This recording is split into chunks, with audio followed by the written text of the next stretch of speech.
तुम्हारी हमने 20 बातें मानी, तुम 20 दाएं कही कि जब मान लो हम सब मानते रहे तो हमारी एक बात नहीं माने हो तो कैसे बात बने। अब पंडित जी को मजबूरी में मनाओ पड़ी, तासे हम जका दे तुम लोग जन कहियो बात कि तुम मनाते रहे तो हमारी मान ले, हम नहीं मनाते हुए। हम श्री राम जय राम मेरे राम जय जय राम, श्री राम जय राम मेरे राम जय जय राम। मान ले 10,000 राजा धनुष तोड़ियो देते और 10,000 राजा का धनुष तोड़ देते तो ब्याह कैसे होते भाई। लड़कनी तो एक ही थी, फिर कछु न कछु तो हो तो ही खैर खींचा था, कोई हाथ पकड़ के खींच तो, कोई पांव पकड़ के खींच तो, अपनी अपनी तरफ खींचता नहीं होती। कोई कोई राजा तलवार लेके कातो कि जो कछु है सो है, एक हाथ लो कटो वो मिल जाए चलो जुई ले चले, तो सीता जी नेक नेक काट दी जाती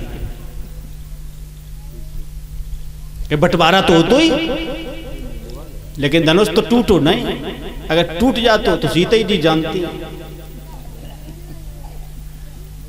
बोले अयोध्यानाथ की 10,000 राजाओं का मतलब ये है, सीधा एक प्रमाण, तमाम प्रमाण काय को देवे कि तमाम प्रमाण तो क्या उदाहरण दे चुके हैं, सब लोग जानते हैं। जो एक दो लोग नए भागवत में तो आते ही रहते हैं, उनके लिए है कि 10,000 राजा धनुष में नहीं लगे, 10,000 राजा उस धनुष में नहीं लगे। गोस्वामी जी ने संकेत किया, आज के वीर भटमान योद्धाओं राजाओं तुम्हारी कोई ताकत नहीं है। एक बार की बात है, इस धनुष में रावण और बाणासुर दोनों लोग लगे रहे। जब ये रावण शंकर जी के यहां से धनुष लेकर के आ रहा था तो वहां ये कह दिया, परशुराम जी के यहां से लेके आ रहा था, ये कह दिया गया था कि ये धनुष जहां रखा जाएगा वहां से तू उठा नहीं पाएगा, इसलिए सीधा ले जा लंकई में रखना। रावण लेके चलो कैलाश पर्वत से। जब ये कैलाश पर्वत से लेके चलो तो रास्ता में मिथिला की भूमि पड़ गई, जनकपुरी पड़ गई।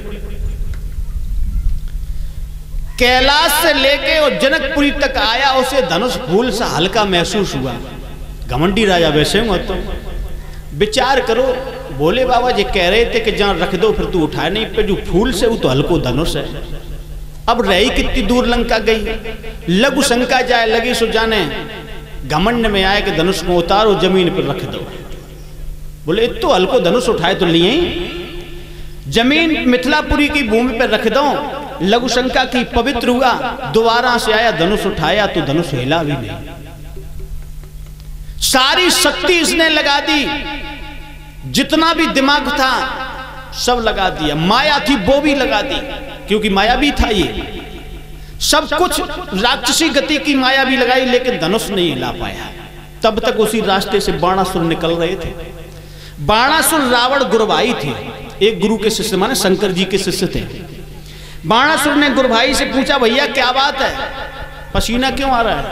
बोले भैया ये बात है।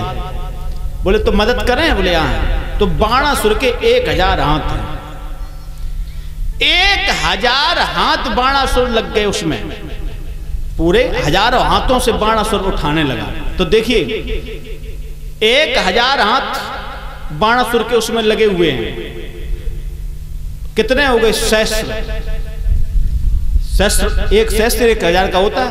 तो भूप सहस्त्र माने 1000 भुजाओं को धारण करने वाला भूप कौन? बाणासुर। भूप सहस्त्र 10 दशानन रावण और बाणासुर ये दोनों उस समय धनुष में लग गए। तो संकेत किया भूतकाल का, भूतकाल का चौपाई करी। एक ही बारा भूप सहस्त्र 10, एक ही बारा, एक बार की बात है कि इस धनुष में रावण और बाणासुर लगे रहे, एक बार उन्होंने इस धनुष को हिला नहीं पाया। तुम्हारी तो औकात क्या है, संकेत किया है गोस्वामी जी ने। इसलिए इस चौपाई को लिख दिया कि भूप सहस्त्र 10 एक ही 12। जब इतने इतने बलशाली राजा लगे रहे, उन्होंने नहीं तोड़ पाया। ऐ राजाओ, तुम क्या तोड़ सकते हो? सारे के सारे राजा हार करके बैठ गए। श्री अत भय हार ही राजा बैठे, निज निज जाए समाज। हार करके बैठ गए। इधर क्या हुआ, जब सारे राजा हार करके बैठ गए, अब जनक जी वहां पर सिंहासन पर बैठे। हर राजा की आंखों में आंखें डाल करके देख रहे हैं, शायद कोई उठ करके खड़ा हो और कोई बाकी वो तोड़े। काफी देर हो गई, कोई भी राजा नहीं उठ करके आया, धनुष नहीं टूटा दिखा। अब उन्होंने सीता जी की तरफ देखा। सीता जी ने अपना सर नीचे झुका लिया, क्योंकि बरमाला हाथ में रखे हुए हैं, हाथों में मेहंदी लगी हुई है। अब जनक जी ने सारे समाज की तरफ देखा कि बहुत बड़ी बेइज्जती हो गई। मेरी कन्या के हाथों में मेहंदी लगी ही रह जाएगी क्या? ये हाथ में पकड़े हुए बरमाला क्या हवा में सूखती रहेगी? जनक जी को एकदम से दुख होने लगा। नपन बिलोक जनक अकुलाने और बोले बचन बचन रोष जनु। एकदम से खड़े हो गए जनक। खड़े होकर के जनक कहने लगे, आए देवता मानुष रूप धर, देवता मानुष रूप धर आए दैत्य अपार, धनुष उठाए ना उठो गए वीर सब। ये क्या हुआ? काहू कहें ये लाभ न भावा, काहू न शंकर चाप चढ़ावा। कोई भी इस वीर सभा में ऐसा राजा नहीं हुआ, इस धरती पर ऐसा कोई वीर पुरुष नहीं हुआ। अरे राओ चढ़ावो तोरो भाई। तोड़ने की बात अलग है, चढ़ाने की बात अलग है। राहो चढ़ावो तोरो भाई, और तिल वर भूमि न सके छड़ाई। ऐसे भी कोई वीर नहीं जो तनिक हिला भी देते। ऐ राजाओ, ऐ राजाओ, मुझे तो ये लगता है कि तुम यहां से चले जाओ। वीरों के बाने में बैठे हुए, हाथ में धनुष और बाण कृपाण लिए हुए यहां पर सभा में क्यों लजा रहे हो राजाओ?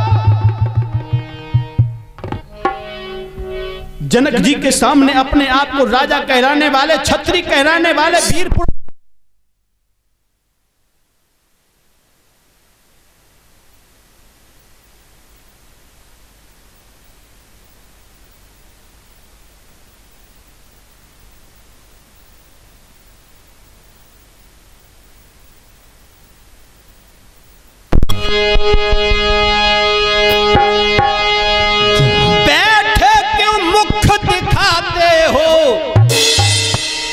अब काले मोह कर जाओ तुम, अब काले मोह कर जाओ तुम।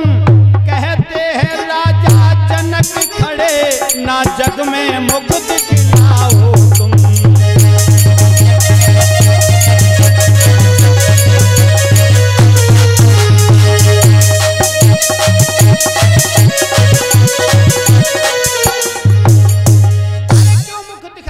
सभा को क्यों ले जा रहे हो? अपने आप को वीर कहना बंद कर दो, अपने आप को राजा कहना बंद कर दो। ये शस्त्र धनुष और बाण कृपाण यहीं पर छोड़ दो और आज से महात्मा हो जाओ। जंगल में जाओ, क्षत्रिय मत कहो अपने आप को, वीर पुरुष मत कहो। तुम वीर पुरुष कहलाने के अधिकारी नहीं हो। अरे तजो आस निज निज ग्रह जाऊ, और लिखा न विद देह, विधाता ने मेरी पुत्री का विवाह नहीं लिखा। आसरा छोड़ प्रस्थान करो, आसरा छोड़ प्रस्थान करो। हमको दुख दिया विधाता ने, और सीता सुकुमारी का विवाह लिखा ही नहीं विधाता ने। चले जाओ, यहां से चले जाओ। मेरी पुत्री का विवाह शायद विधाता ने लिखा नहीं है। संसार में मेरी हंसी जो हो रही है उस पर मुझे पछतावा है। एकदम से भाग पड़े, सीता के पैरों पर गिर पड़े। पुत्री तू क्षमा कर देना, मुझे क्षमा कर देना। अरे पिता का अधिकार होता है कि अपने घर से सजा धजा करके कन्या को वर के साथ में विदा कर दे, ये बाप का फर्ज होता है। लेकिन तेरा बाप तेरी हाथों की मेहंदी को पूर्ण नहीं कर पाया, तेरे लिए वर की व्यवस्था नहीं कर पाया। हे पुत्री तू मुझे क्षमा कर देना, हे पुत्री तू मुझे क्षमा कर देना। हाथों को पकड़ करके चूमने लगे राजा जनक, रोने लगे, हे सीते ये क्या हुआ, ये क्या हुआ सीते? कि हाथ न पीले हुए सुता के और नहीं लगी इसके लाली। हाथ न पीले हुए सुता के,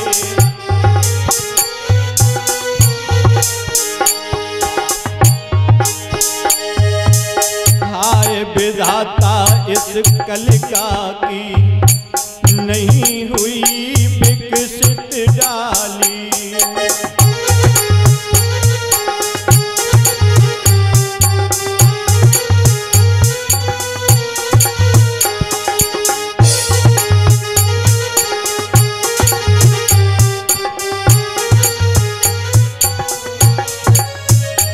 हे पुत्री सीते क्षमा करो,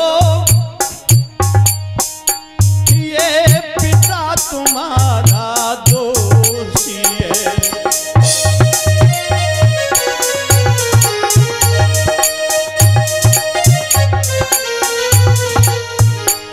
दृढ़ता से हटता तजे नहीं,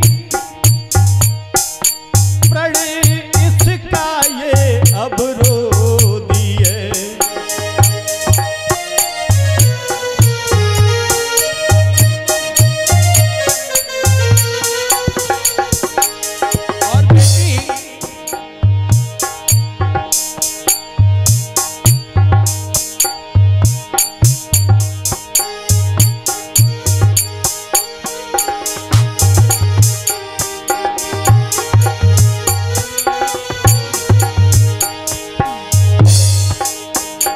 शंकर तुलसी माला डालो,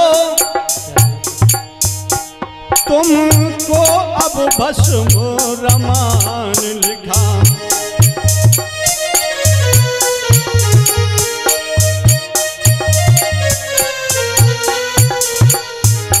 सिंदूर बिंदु की आस तजो,